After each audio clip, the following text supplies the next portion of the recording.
Good evening and welcome back to Nice Drop of Port Auckland FC's football fan podcast for the fans, by the fans. And so it came to pass on the 8th game, Auckland FC would eventually lose and lose emphatically. They did a 4-0 home drubbing to Western United. And it was a difficult watch, I have to say, to be there. Joining me tonight, we've got three guests. We've got Robbie joining us from Sydney. How you going, Robbie, mate? Good, and I think you can just hear the cicadas behind me. I think that's me. Rocking up this time of year. Rocking up. Exactly. Coming on Bob just like the Port fans. Yes. That's right.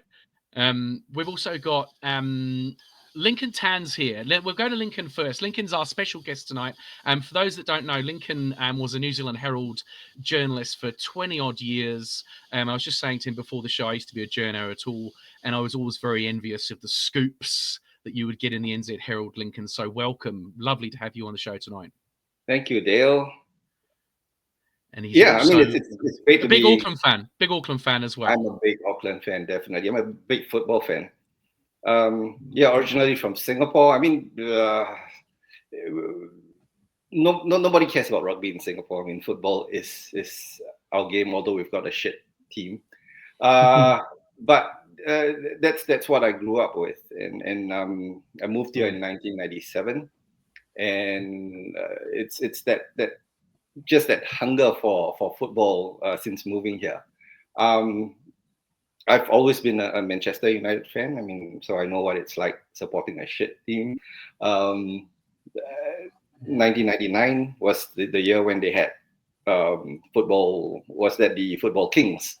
When it came to being in 1999, we were all so bloody hopeful that they would perform, but then, they didn't. And then the Football Nights, again, another disaster. And then this opportunity came with being a supporter for Auckland FC, and thank God they are a decent team. So Lincoln, you've really embraced it. We've been watching you on Facebook, and you go down with your family, and you obviously huge connections in the Asian community. So we're gonna. I want to talk to you about this a little bit later in the show, Lincoln. But welcome to the show, and we'll just move on to my sidekick Matt McGann, who he's put himself as the curse here today. And for those of you that don't know, Matt had never been to an Auckland FC game. We talked about 6 wins, a draw, and he finally decided to go. And I've got a limerick first that ChatGPT and I wrote up earlier today. Right, here we go.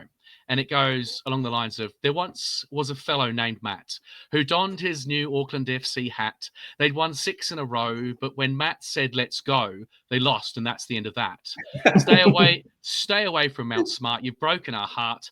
Our streak's gone, and Matt is to blame.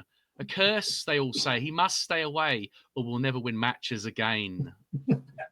Over to you, Matt. Wow. I mean, that's fair. It's fair. I've shown my face, but before I even say anything, I knew this kind of stuff was coming. So I've had a chat with the lawyer, and he's written something for me, a bit of a statement that I'd just like to say quickly before the heat comes on. I know it's coming. So anyway, I'll get straight into it. It was never my client's intention to cause such pain and harm to Auckland FC and its fan base. It must be added that the connection between my client's presence and Auckland's performance is tedious at best and slanderous at worst.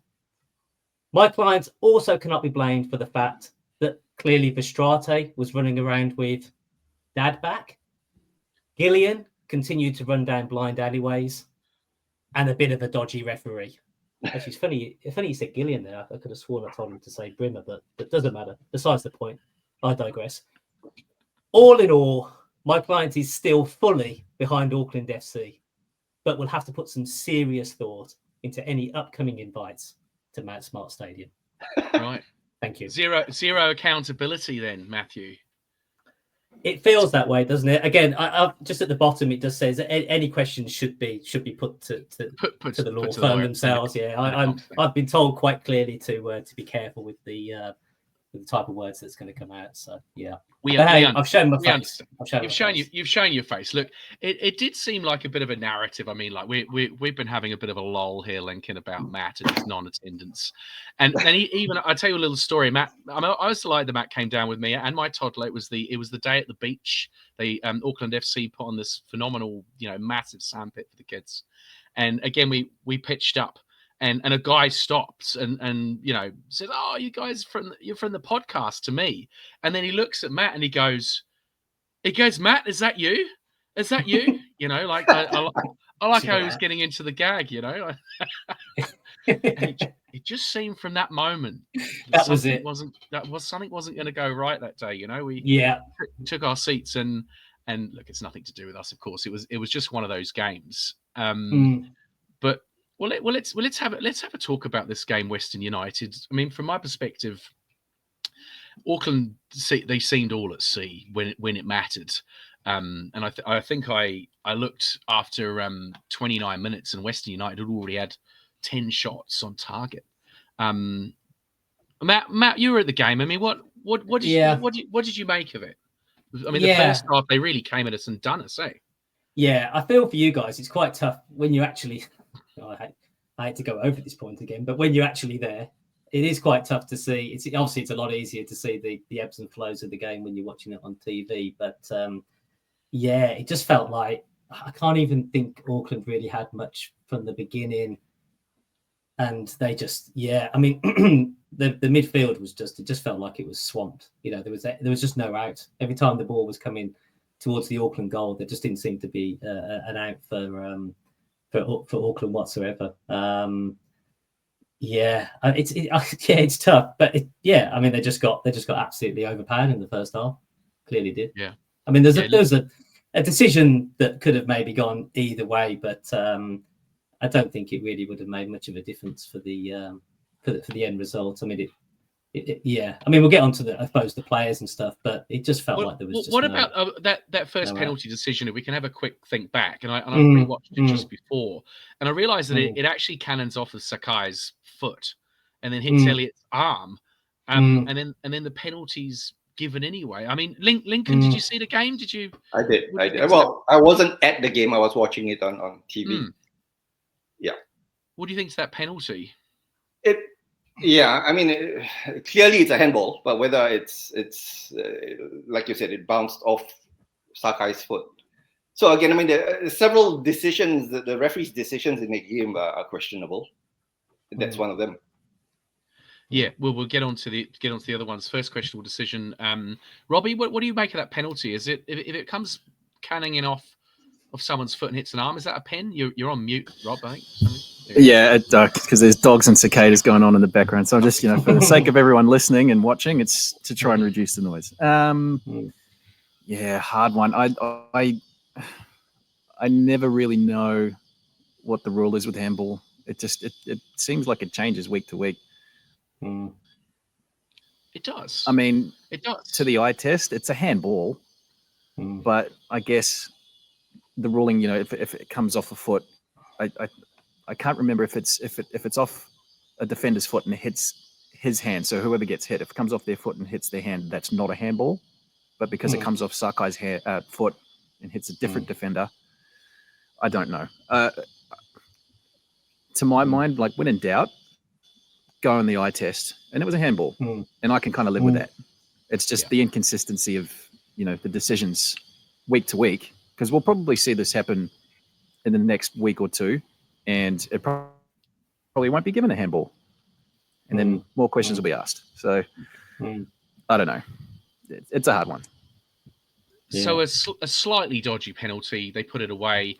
But it was a real onslaught those first 20 odd minutes. I mean, I think 15 minutes, that was when the pen comes in. 22 minutes is the second goal. Another goalmouth scramble. Look, they seem to be just slicing us open like I hadn't seen before. Goalmouth scramble. Polster makes a save, but it goes in and it's kind of like 2-0 and you feel like it's not coming back from there, really. They were smashing us. Yeah, which is weird because to me that just screams of complacency. Like the fact that the team just did not turn up in the first couple of minutes, which is concerning. Yeah. But whether you put that down to, the first 2 months, basically, everything's kind of gone their way. So whether then that becomes a bit of the mindset is, this will just happen for us. We just need to turn up. Maybe that's the case. So if there is some kind of silver lining out of it, I don't think we'll see that bad a performance again. At least not in the next, say, 2 to 3 months. It'll happen in football. We've seen it happen to our teams. We've seen it happen many times before. So it's nothing new. That's how I try to be a glass half full person anyway. So I think worst result of the season so far. The key factor, and I don't know whether some of the rest of you agree with me, is that essentially we're missing our best centre back, but also we're missing our best right back playing in his best position. Yeah, moving Sakai into the middle. He's obviously he can play there, but they were just slicing through us like I hadn't seen before. And it got worse. 3-0, 3-0. Again, straight through the middle. Was that the one where the ball might have hit the ref? Yeah. No, it was Brimmer who the ball didn't hit the ref. Otherwise, the ref would have had to have stopped it. It was Brimmer who was making a play for the ball, ran into the referee, and that's where the controversy happened. Yeah. That's right. Because I saw after the game, the referee, she was taking quite a lot of stick online, and I having been at the game, I hadn't really thought that it was a badly refereed game at all, but it was just one of those games. The thing is, the eye test was that just Auckland were just getting overrun. Though, if it wasn't going to be this, it was going to be that. It was going to be something else. Exactly.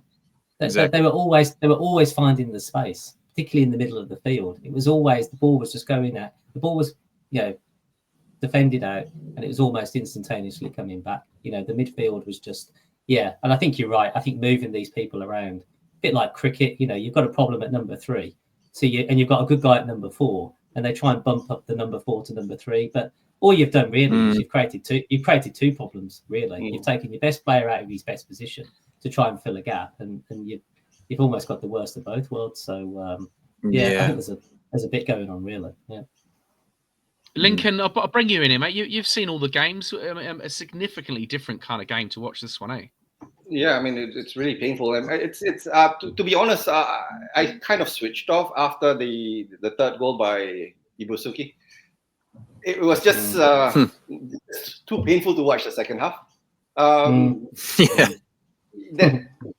Complacency. I think that's the thing with what's happened to the Auckland FC team at this game. I think.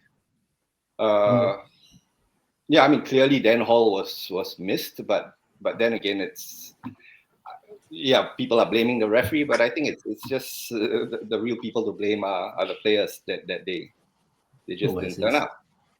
Yeah. Yeah, complacency. So we're thinking maybe it was a kind of mental thing. They just won. Everything was so easy to this point. They got caught unaware.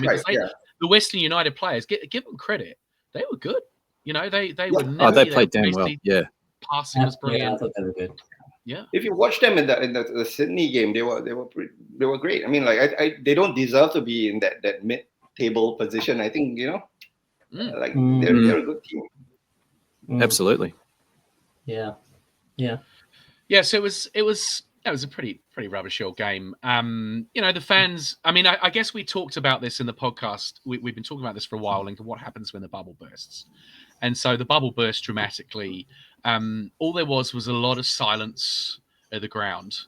When the goals went, of course, which was the first experience for us, Robbie. Having not really lost before Mount Smart, having there wasn't the din of the away fans. It was just silence. So that was kind of a little bit eerie. But people stayed to the end. The cheering carried on. The Port kept supporting.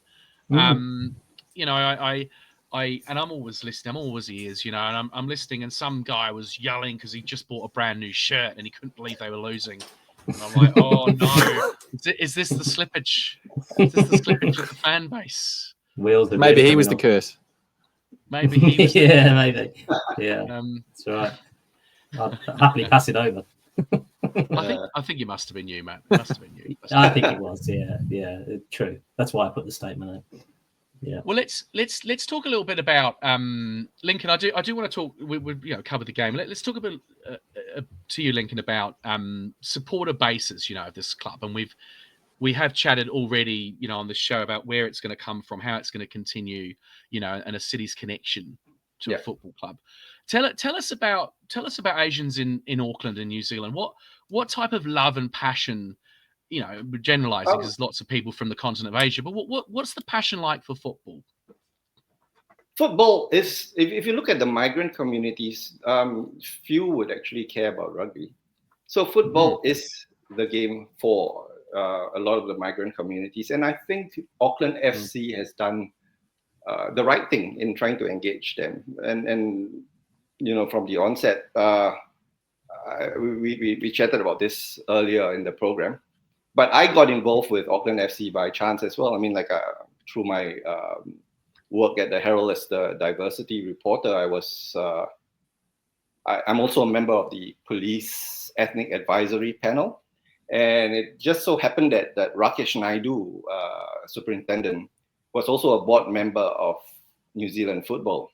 And he, at the time, had arranged a meeting with Auckland FC, who was actually, keen to engage with the migrant communities. And he invited me along to that meeting. And that's basically how I got involved. And while through that discussions, it was a bit hard for me to use my role at the Herald to try to bring in ethnic communities and Auckland FC. But I have this other foodie group called Chowlak Club. And that had 17,500 members. And so we thought of, why don't we use that club to sort of reach out to the ethnic communities. And that sort of led to things that we had to think outside the square, right? So that led to things like getting restaurants involved, like the Ajisen Ramen launching the Black Knight Ramen, and then football academies where we had Gillian and Jesse Randall come up to play with the Chinese kids at the Hedgehog Football Academy, and that sort of engagement really helped fuel the support for Auckland FC. You have to understand that for migrant communities, football is our language. Not rugby, not any other game. Myself, I'm from Singapore. As far back as I can remember, I've been a football fan.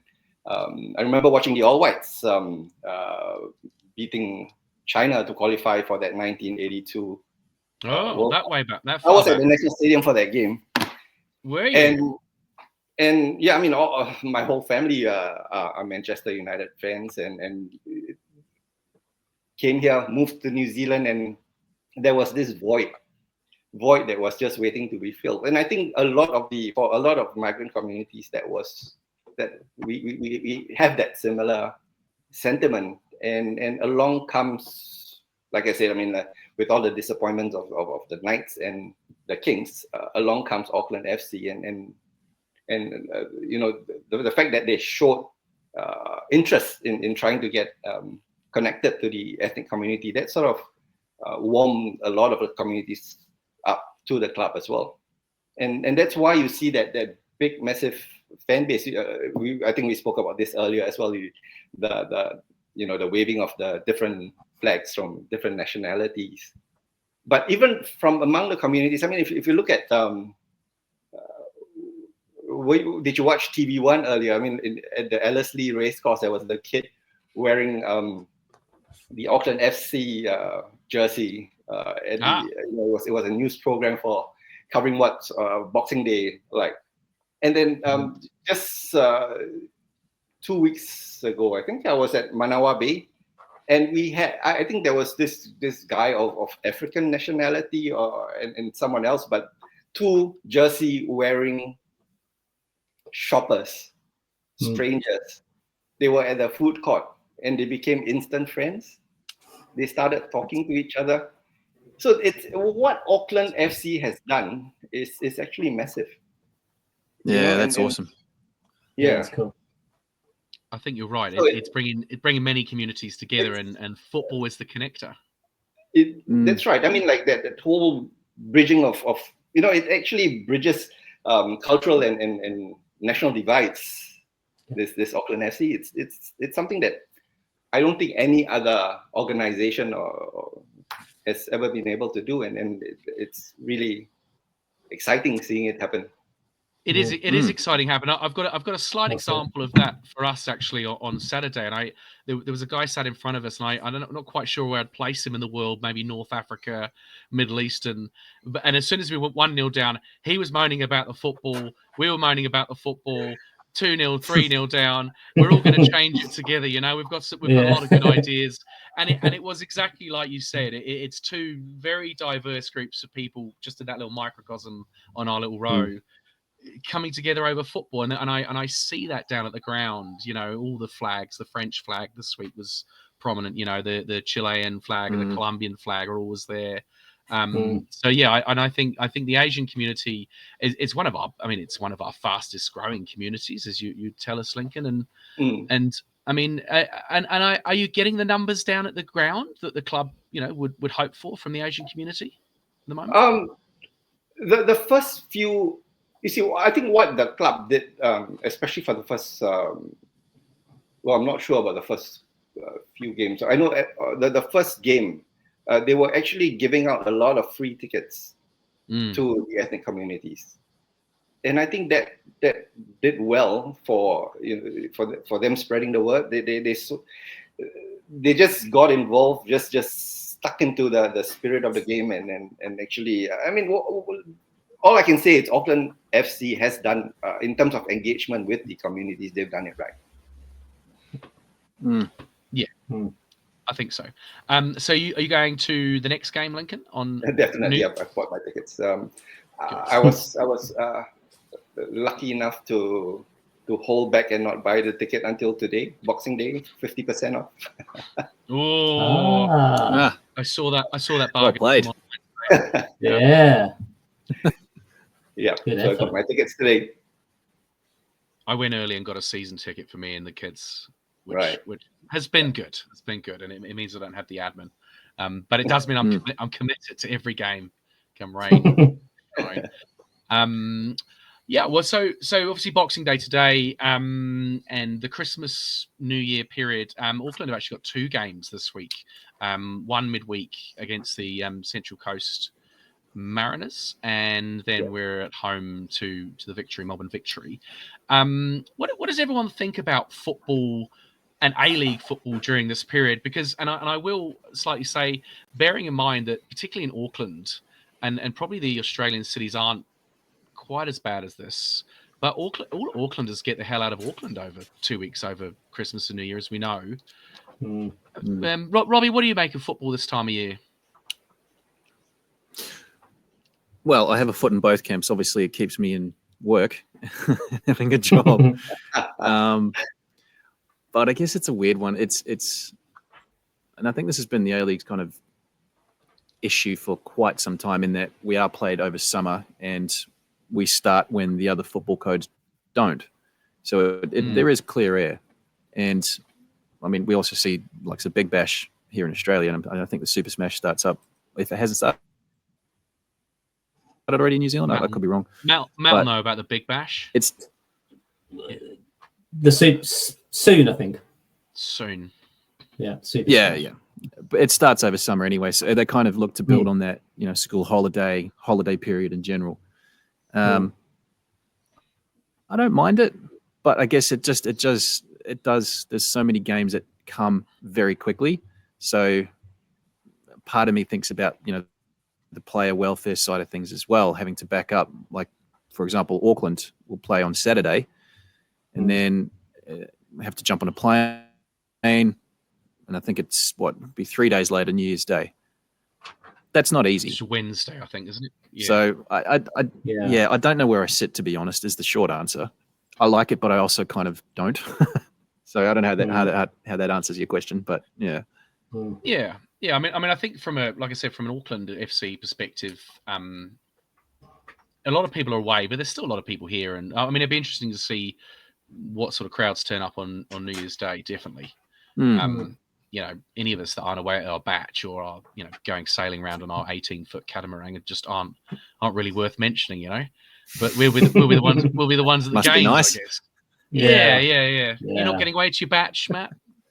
No, and the boat's in the workshop, so I'll be so I'll the 20-foot yacht's just got a bit of service it needs doing, so won't be on that this time. So yeah, I mean, for me, football and Christmas and boxing and New Year has always gone hand in hand, I guess, just being from the UK, you know, and it's pretty cool really, because you do, being a bit selfish. I can definitely understand from a footballing from the club's point of view, having so many games, you know. But, I mean, I think my football team is going to play 4 games over 15 days or something like that, which is a huge amount of football to play. But again, being selfish, it's great. You get back to back games at a period where you've got the time to watch it. So I think that's it would be interesting. I think you'd think that the crowd would suffer a little bit, but you'd think that the viewing figures would be quite good. I think, you know, people being off and having a bit more time and have got things done when they would have done them on the weekend. You know, I think that maybe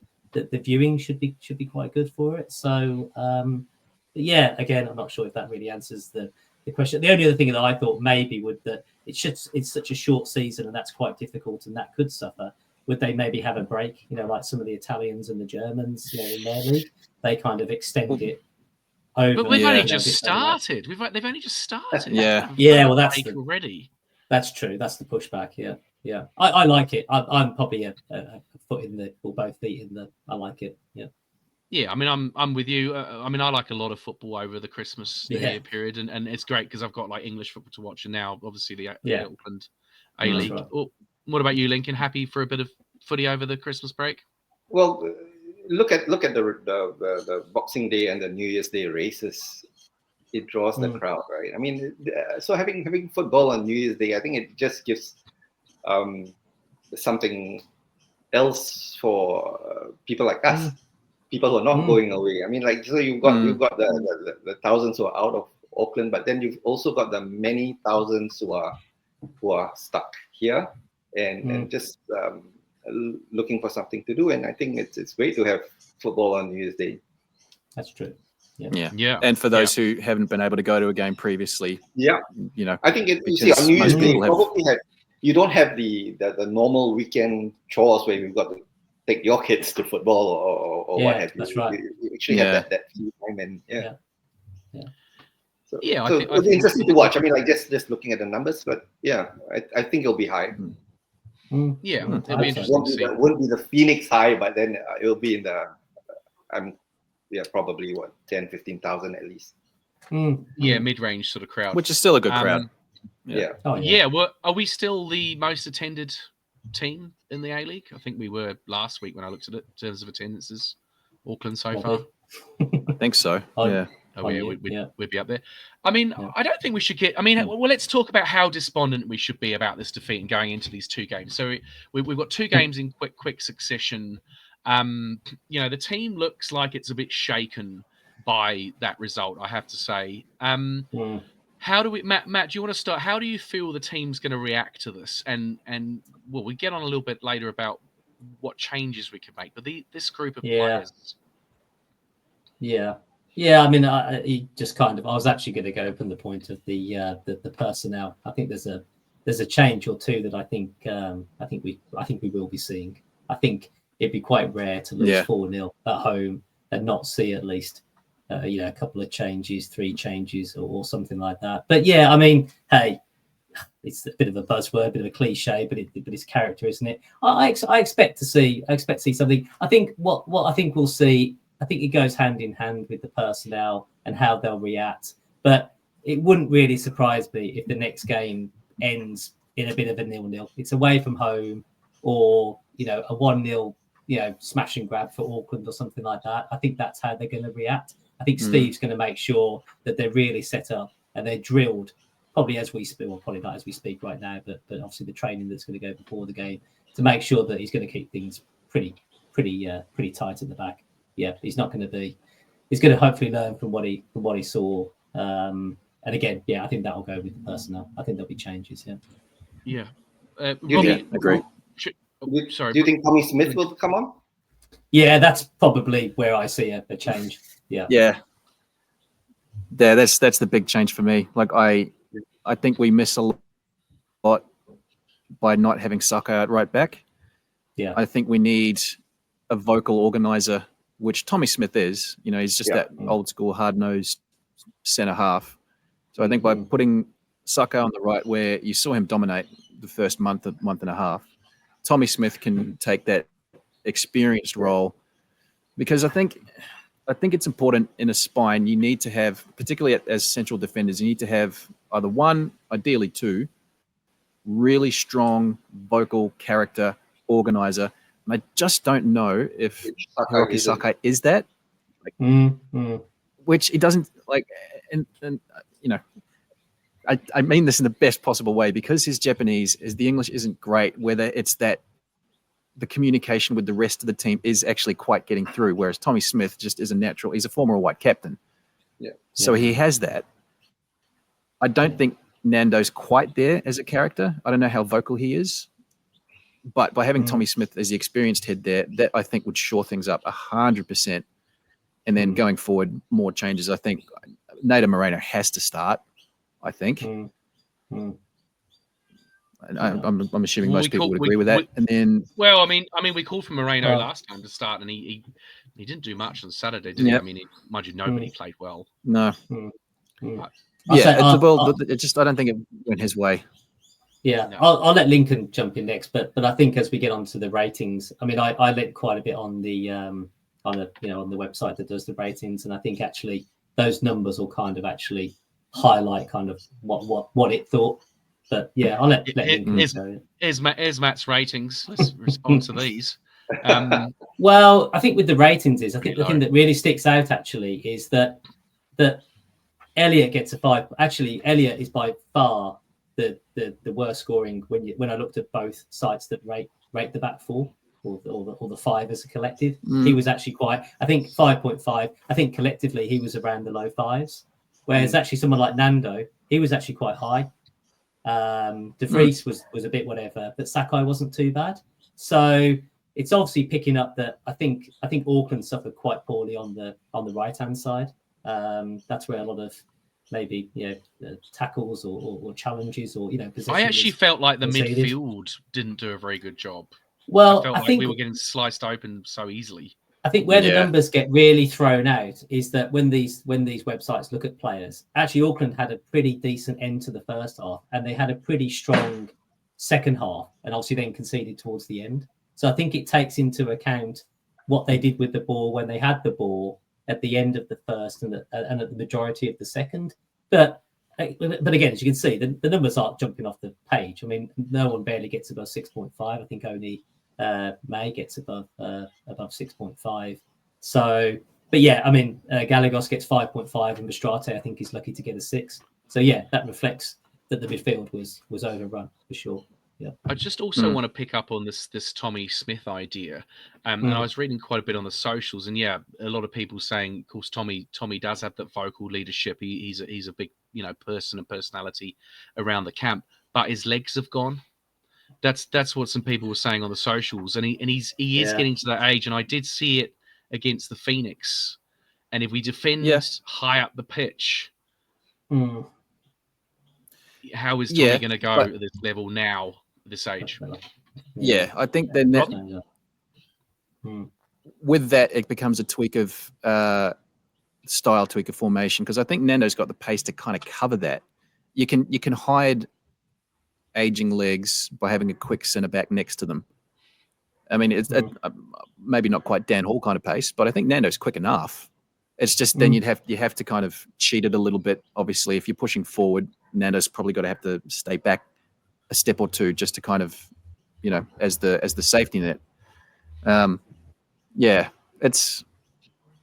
It's about how smart Corica is with his selections. I think if Smith plays, then they need to change things slightly. Maybe it is a back 5. I don't know. How can we change that midfield? I mean, Vestrada's back in there. Galagos is sort of in there. There's no one else to come in, is there? I mean, it's the same personnel. These 2 games, right?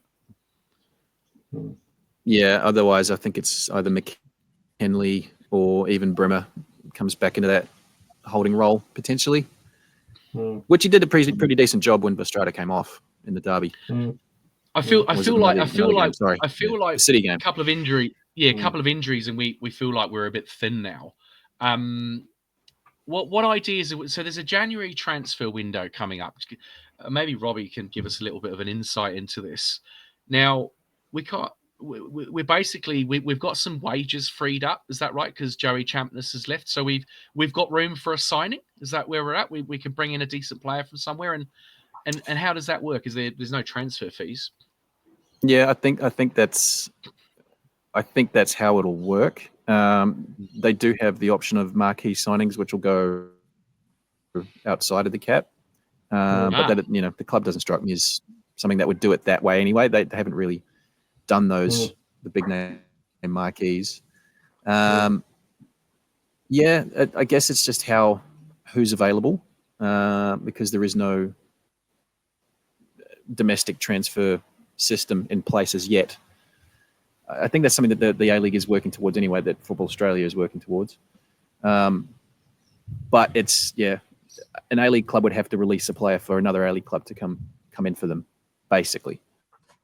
Right. So we can only take someone or it's just international free agents. Or international lower league sort of player somewhere. Yeah. Yeah.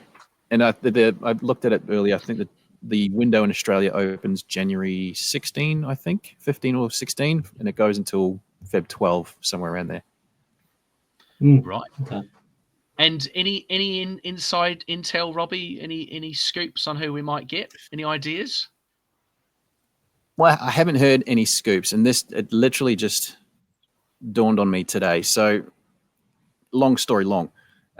Last week, I was abused by the A-League off-air team, my colleagues, Robbie Thompson, Daniel McBreen at 10 Paramount. They, first of all, wanted a name drop, so there it is.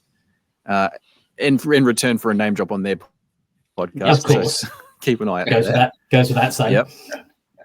But Daniel McBreen, his I think issue, and he's tactically one of the best pundits I've worked with.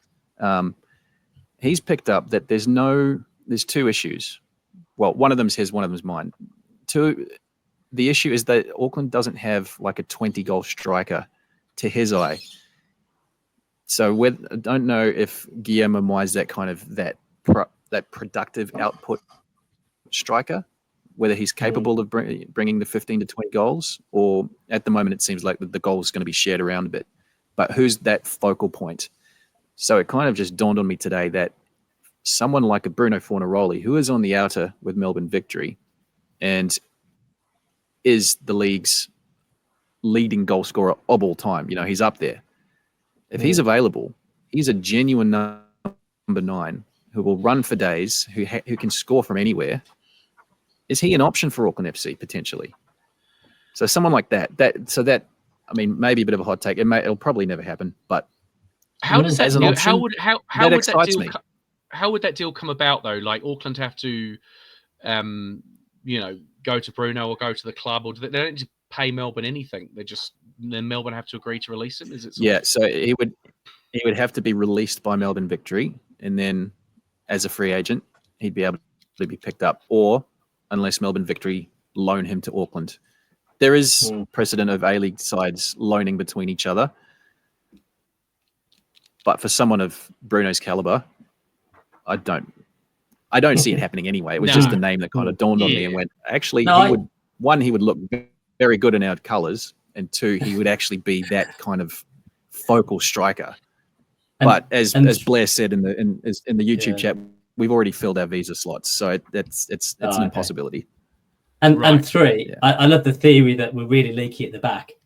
Get someone in up front. It's like the wheels are slightly coming off. Stick another turbo in it. It's not a bad idea. If you score 6 and the other scores 5, that's a win. Yeah, well, that's right. Exactly. We used to have a manager that had that same philosophy. Yeah. Do you guys remember Kevin Muscat, or was that before your time? Oh, I remember. I know Kevin. I remember Muskie. Yeah, I know him from back in the UK. Yeah, I mean, like Melbourne Victory. I mean, like if there's someone of that caliber now, we need him. Yeah, he was. It was he. Oh, Kevin actually, Muscat sorry, was I just need to correct myself, Blair. Sorry, I'll just jump in quickly. Blair Fornaroli is an Australian, actually, so he won't take up a visa slot. Thank you for reminding me, Blair. Oh, there you go. Get him in. Get the turbo in. So Bruno could be in. There you go. No, I like Bruno it. could Go be with a that. new striker. Yeah. Okay, that's one idea. New striker. The other idea is a new defender, I guess. To actually come in for Dan while he's away. But it sounds like it's a transfer window, but it's you can only get someone if someone else wants to ditch them, and you would have thought if they're being ditched, then they're not that up to it. Yeah. And someone who, again, Blair, who's very active on the chat tonight and has mentioned to us, someone like a Bill Tuiloma, all white, played in France, currently in the States. Yeah, on the outer a bit at his US club in Charlotte. He would be a very handy replacement. Can play centre back, can play defensive midfield as well. He'd be great cover. Might take a bit of time to get him up to speed, but I think that's a great signing if Bill decides to open up the purse. Yeah, I guess the other thing is when I was thinking back at the interview with Terry when he mentioned that Auckland FC wanted 2 people for every position. Which is always a good idea, to be competing. You push the other one further along, and obviously you compete for the position. You always get a stronger team on the outcome. So, so that makes me wonder that there was always kind of a contingency plan in place. If they do go down, if they do lose a player for a period of time, there was always going to be a player that was going to step in. But that kind of moving Sakai across to the centre back and then putting Elliott at right back kind of almost maybe goes a little bit against. So this is why that we always keep coming back to Tommy Smith. It feels that Tommy Smith is that third or fourth centre back that's ready to step in and take the place. And it's just weird that he hasn't just slotted in. Out Smith in. That's right. He's done anything but put him in. Other than those last 10 minutes, which makes me think.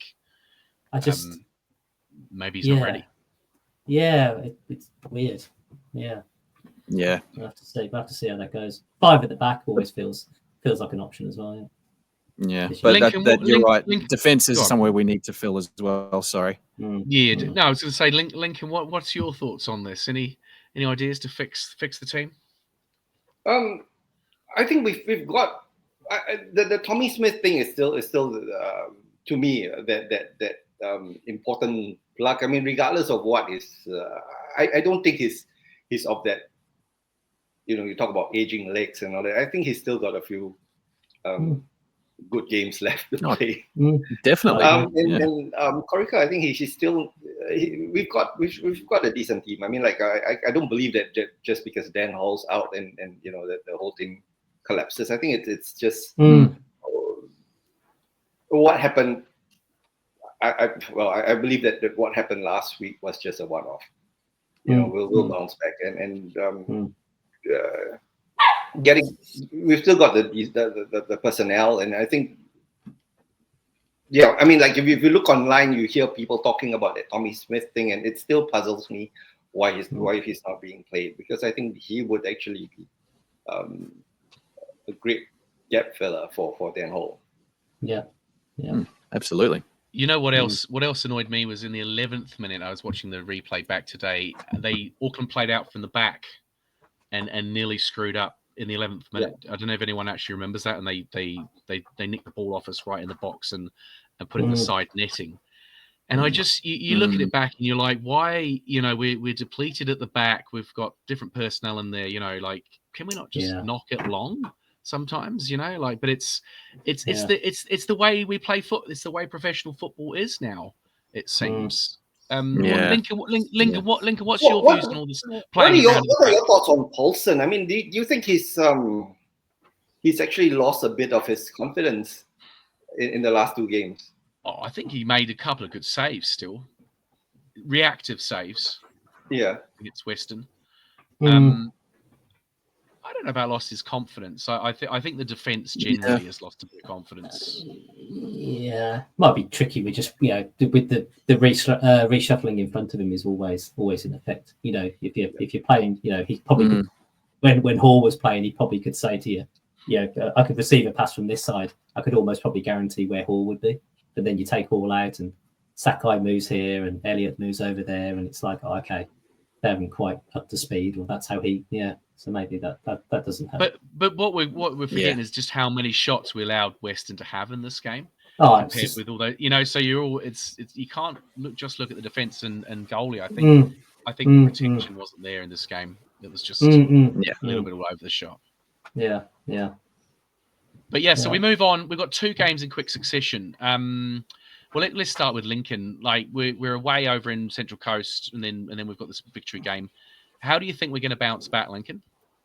Central Coast. I mean, I think Corica would have,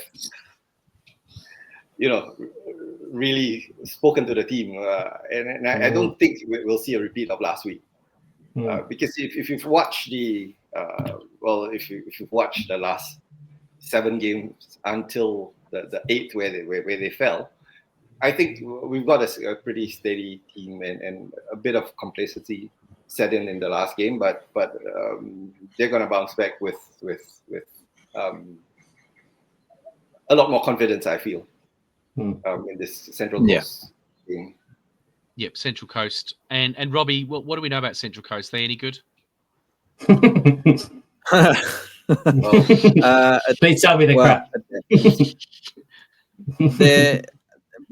They've made a really slow start to the season. Let's put it that way. So where are they? Currently 10th. One of the league's worst in terms of scoring goals. Second worst with only 6 scored so far. Had a really good result on, was it Monday, against MacArthur at MacArthur. But they are a team that has struggled in front of goal. Not bad creatively in terms of going forward, but it's just that end product where they really lack. My big concern is that they got a little bit of more confidence sort of creeping into their game. Alfie McAlmont playing in the center of the park is a very good player. Qual up front will run for days. Again, it's just that he's lacking that finishing touch. I think it's a good team for Auckland to come up against. And if you take anything from the Phoenix game in Gosford a couple of weeks ago where they pantsed them 3-0, playing that high tempo, that kind of game, which we expect Wellington play and which we have seen Auckland play. I think they're all right, but I just kind of want to see the team that Steve puts out first before I can make a definitive comment on it. But the Mariners are a tricky team. Based on what we've seen so far from this season, I think Auckland still has enough man-for-man, quality-wise. But it's still kind of, I don't know, the Western results giving me a bit of, a bit of a scare. This is this can be a banana peel game. It's a big scare, and I have to say, Liam Gillian on the wing. Matt and I were watching him because we were right down there, and he does pick up the ball well. He runs with the ball, but we were saying to each other, he's not looking up at the moment enough. He's not looking up, and he's running into blind alleyways. And I don't know if that was just a symptom of the game on Saturday.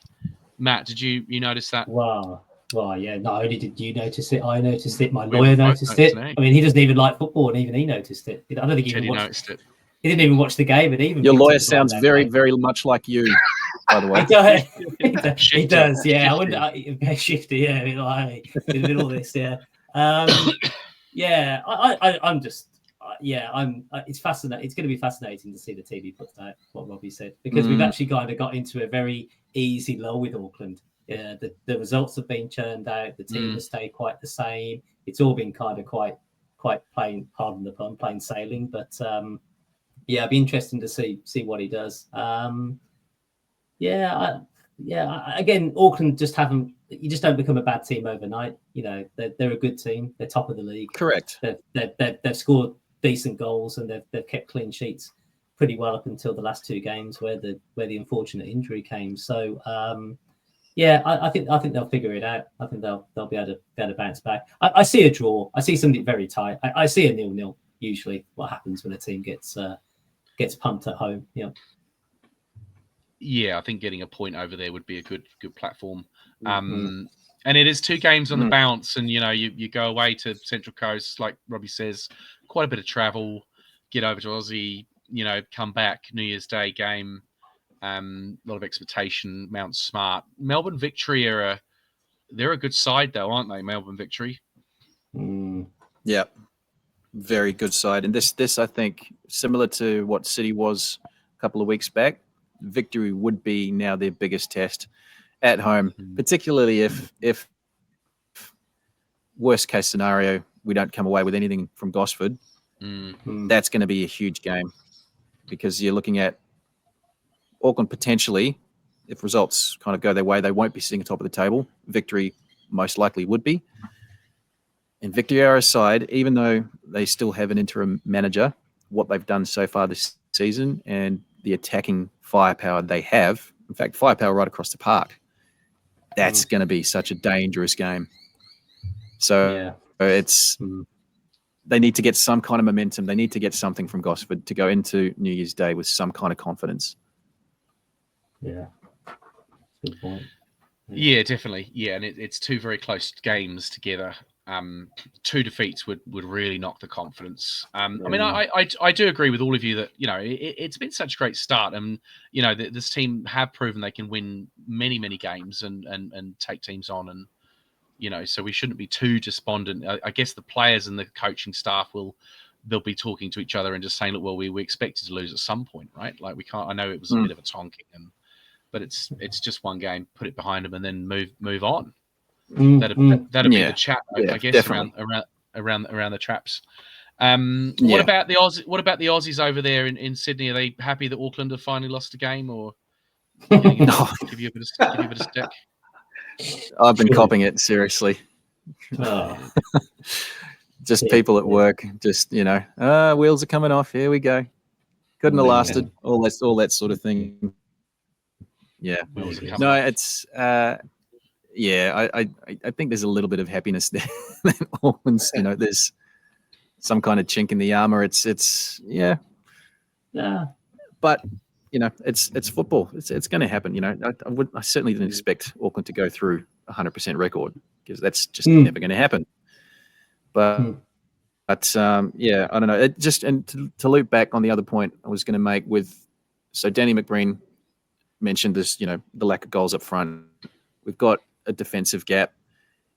The other interesting one for me is who is that character that's going to take the game by the scruff of the neck in this Auckland squad? Who is it that is going to stand up and say, right, things are turning to shit. Follow me. Who is that player? And I don't know if I can answer that. You look across the league. So I was, yeah, Brimmer was the one that come to my mind. He's the only one that looks to me like he could do that. But yeah, when I saw him live, it's that kind of again. I think the vocal thing is so important. Who's going to be the one barking orders? That's going to that organizer. I made some notes looking across the league. So someone at Adelaide, like a Stefan Mork. Some the names might not necessarily resonate with you guys, but they will for A-League listeners. Stefan Mork, fiery kind of character, constantly in players' ears, opposition as well as his own. He's that needler, that kind of niggle player. Someone like a Luke Bratton at MacArthur, who will just, Alex Roofer at Wellington. You'll see him. He'll make a tackle. It might not be legal, but he'll make a statement. Yeah. But who is that player that's going to do that for Auckland? I don't know. Maybe it is a Bremer. He hasn't struck me as that kind of player in past seasons. Maybe this is his opportunity. Yeah, that's but I think that potentially is a gap that needs filling as well. Yeah, it's a good point. Like a Roy Keane-esque player in midfield. Yeah, scruff of the neck. Someone who's just someone who might not necessarily go out and cause fires, but someone who will do the dirty work, but then who will also be able to make a defense splitting pass, who will someone who will literally go over to his player, like I guess like a Roy Keane, and just grab him by the ears and go, "What are you doing? You're doing Do this. your You're doing job. this. Don't do that." That kind of thing. Yeah. Well, Do your job. on the live chat, Danny Milner has said it doesn't make sense why Tommy Smith isn't playing, because he's that type of player that will take control of the game. Exactly. And I guess that's the in one. that sense, he is. Yeah, he's the one, right? So get him in, give him a chance. Yeah. All right. We'll have a quick round robin. Let's do predictions. 2 predictions before our next show. Lincoln, do you want to give us your prediction for Central Coast and then victory? 1-0 Auckland for the Central Coast game, and 2-1 Auckland versus victory. He's a patriot. Nice. Robbie? Yeah, I think Gosford will be tight as well. I see that being a 0-0 or a 1-0 to Auckland. Victory, I see that kind of being a draw, one or 2 goals, but a score draw. Right. Matthew? Yeah, before I mention mine, I've got a little bit of a theory. Maybe I should fly If you don't go over. to the victory game, we'll win. Yeah, well, that's another bit of a theory. The other part is I should go to the Gosford. I should go to the away game, because clearly teams are bloody awful when I'm there, when they're playing at home. Oh, maybe it could be that. So I fly over there. Go on your once-a-year trip to Aussie. And everyone will be like, I can't believe it. The Central Coast have been pumped 5-0. What's going on? And I quickly, obviously, try. Gosford is a very nice place. The stadium itself is one of the most picturesque in the Southern Hemisphere. It is. Why not? There you go. Okay. Well, there you go. So, and I'll just slip out, obviously enjoy what Gosford has to offer. Da-da-da-da-da. Back on the plane, come home. I'd expect a bit of a welcome when I get back, of course. I'm walking to Auckland Airport and there's a bit of a fanfare and all that jazz. But in saying that, I'm going to say 0-0 against Central Coast. And I think Auckland are going to get back to winning ways. I think they're going to get back to what they do best and win 1-0 against Melbourne Victory. Yeah, I think you're right. I think a draw over there will be a decent enough result. There'll be goals, 2-2. And Melbourne victory on New Year's Day at home. Ooh, it's good that though, isn't it? I look forward to that. Maybe a victory. Dare I say it? Yeah, I think a strong team coming onto us. Well, I ain't turning up. You're not coming, are you? Oh well, maybe it won't be a Melbourne victory. Well, the thing is, I don't think the choice is in my hands anymore. Nah, you're a curse though. Do you think are you going to come back though, Matt? Seriously, I mean, you've got to maybe put it to bed. If Auckland continue to lose, then I probably will, because then it'll be a hell of a lot easier for me just to go back into the fold, and people will go, "Oh, actually, it wasn't you. We were just crap." But if Auckland beat Victory, back to winning ways, to get back to winning ways, and then I turn up again, and the I'll stay away. Exactly, that's right. Then I'm going to be I could practically be lynched outside by the dog ban or whatever it is. Mad Smart Stadium. Well, Blair says, "Tell Matt he's got a bed in the old bar waiting for you." There you go. Whatever that means, but that's good or bad. I presume it's probably bad. You take it. Good stuff. All right. Well, we're going to wrap it up. Lincoln, first of all, thank you very much for coming on. Thank you. Mate. Yeah, awesome. Yeah, it's been lovely to have your Awesome. perspective, and keep banging the drum with the Asian community, definitely, and getting down to the game. Like I said, it's so good to have all these different cultures and the melting pot that is Auckland playing out at the football. Thanks to Robbie for coming on and helping us out with our A-League trivia gaps that we would have without you. Thank you very much. I try. And when's your big commentary night coming up? You're Perth, aren't you? You've got the Auckland Perth. Yes, Perth away, January 11. So it'll be close to midnight kickoff your time. So my Sky it. Just watch it later. Watch it in the morning. Get to hear Robbie's dulcet tones doing the commentary. Good stuff. And Matt, thanks for coming on, mate. And so the confirmation is not going to the game for a while. We'll watch the space with you. Yeah, I think I'll just take a step back. Take a step back. You've got it. You've got it without Matt at the game. Let things cool down a bit. But just let the heat die down. Yeah. Good stuff. All right, guys. All right. Thank you very much. And listeners and followers and anyone that's given us a like, thank you very much. We do appreciate you listening in, and hope you enjoy the show and enjoy both the games over this next week. That was Nice Drop of Port, and how we always end up the ports. Up the port. Oh. Boy. So it's get a win.